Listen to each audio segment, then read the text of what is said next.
The Ruckus is bringing the party to the Metro, June 7th and 8th at Adventureland Resort, with Friday headliner Chris Young. I've got some famous Saturday headliner Jake Owen. yeah, caught up in a southern summer. Russell Dickerson, Maddie and Tay, Lauren Elena, Brian Kelly, and more. Festival tickets include access to the theme park and water park. Get your tickets at ruckusiowa.com. Use code word Steve for 25% discount for weekend VIP and weekend general admission tickets. The CME Group is reporting record trade volume in live and feeder cattle futures and in options trends as a result of people looking to mitigate risk and to continue to produce. What will those trends look like in 2024? That's today on Successful Farming. Check out our full lineup of Successful Farming podcasts. The Successful Farming podcast goes in-depth into the topics that affect farmers and ranchers. The 15 Minutes with a Farmer podcast offers a quick conversation between an editor and a farmer. The SF Shorts podcast offers bite-sized interviews about agricultural topics.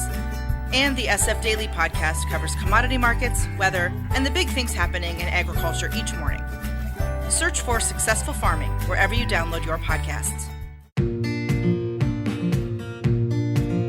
Interact with Successful Farming on social media. Like us on Facebook at Successful Farming USA and follow us on X at Successful Farm for tips, ideas, timely news, and information from our editors. Find us on Instagram at successful_farming and love the latest photo or video. And take a look behind the scenes with our editors on TikTok at successful_farming.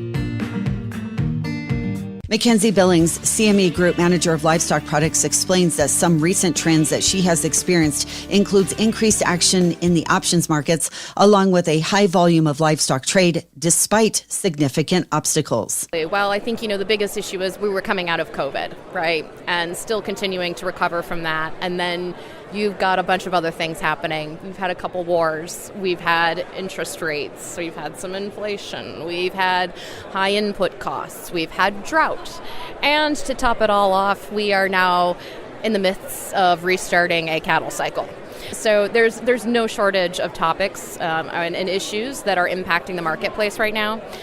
So that's why we're seeing people turn to CME and turn to CME Group futures and options to manage that risk, to hedge their positions, and ensure that they can sleep at night, so they're not having to deal with the volatility of all the risk. Billings does not feel that there will be a break anytime soon for those in agriculture.